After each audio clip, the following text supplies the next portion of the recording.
Okay, so I did my project on Samuel Huntington, and as far as the life of, as far as his life goes, he was born in 1927 in New York City, and he graduated with distinction from Yale at 18 years old.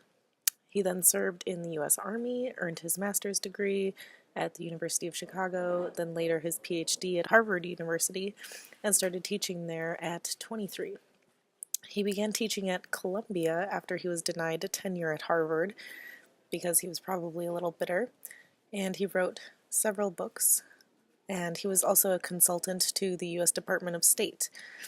And during these years, during when he was studying and when he was working for the U.S. Department of State, World War II was going on, and then right after World War II, the Cold War started.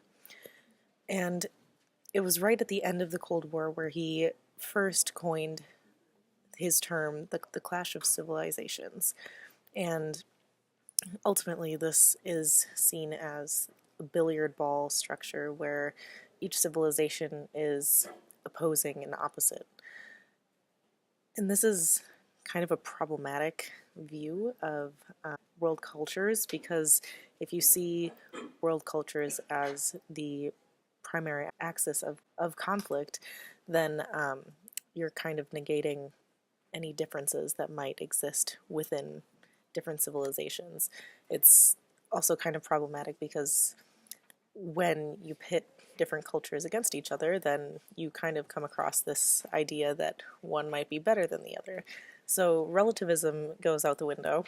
His Clash of Civilizations was first mentioned in 1992, and he later wrote a book about it in 1996, where he characterizes the West as being at odds with the rest. And really, the only argument for this is Orientalism, racism, and doctrinally different views, because he grew up in white Christian America, and seeing everyone else as basically pagan or secular is kind of typical of someone who's really fundamentalist.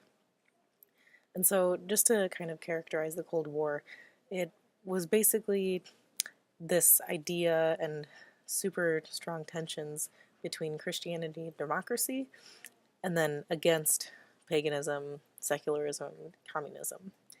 And for nothing was ever really seen as a gradient in these days, because everything was just opposing.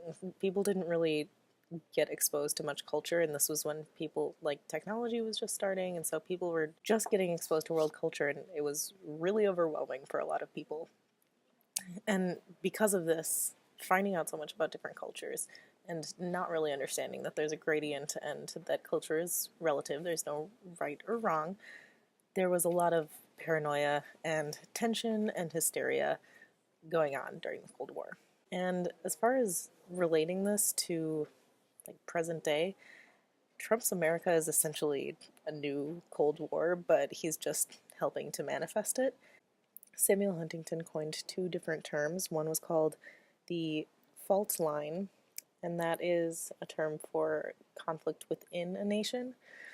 And for example, in Trump's America, the fault line within the nation exists between different political parties. So liberals going against Republicans, Obama against whatever Republican candidate, in this case it's Trump, guns versus no guns, political correctness versus I should be able to say whatever I want. That's the fault line that is going on within the United States. Samuel Huntington also coined another term for global conflict, which is the core state conflict.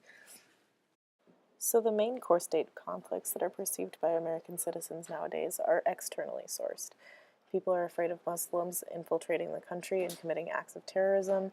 They're afraid of Mexican immigrants taking their jobs, and they're upset that many companies have outsourced their labor to China and other Asian countries in order to yield higher profits at the expense of American workers. Much the same as Huntington's argument, Trump worked as propaganda to sell to the American people that the only solution was war or preemptive arms race. So essentially, if the Cold War was political and military tension, then Huntington also facilitated that attention during his time. And electing Donald Trump as our president is the release of all that pent up xenophobic pressure. Huntington has an extremely xenophobic view, but his solutions for countries that he sees as developmentally inferior, aka not the West, are basically to surrender, assimilate, and balance their culture with Western culture. And this is also problematic because there's no talk of Western adaptation to the rest of the world. It's just that the rest of the world should kind of assimilate into our culture because we are inherently better or something. And the West doesn't really need to change anything, basically, in his opinion, and just continue to be their own little independent entity off in the West. And everything else kind of revolves around you. It's really ethnocentric. Huntington also largely ignores any poor civilization that doesn't have any threatening capacity to the United States.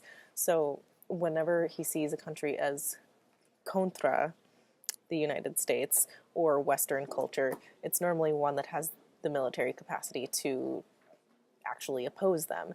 So it's kind of equal in that sense, but it's really just a hierarchical inequality. He sees the United States at the top of the food chain, and he doesn't really care about civilizations that he considers like insects to a lion. It's understandable that Samuel Huntington would have such a precarious overconfidence in the United States over other foreign countries, considering his upper crust, white, Christian American background. When you are so privileged, it becomes very hard to see outside of your own privileged bubble.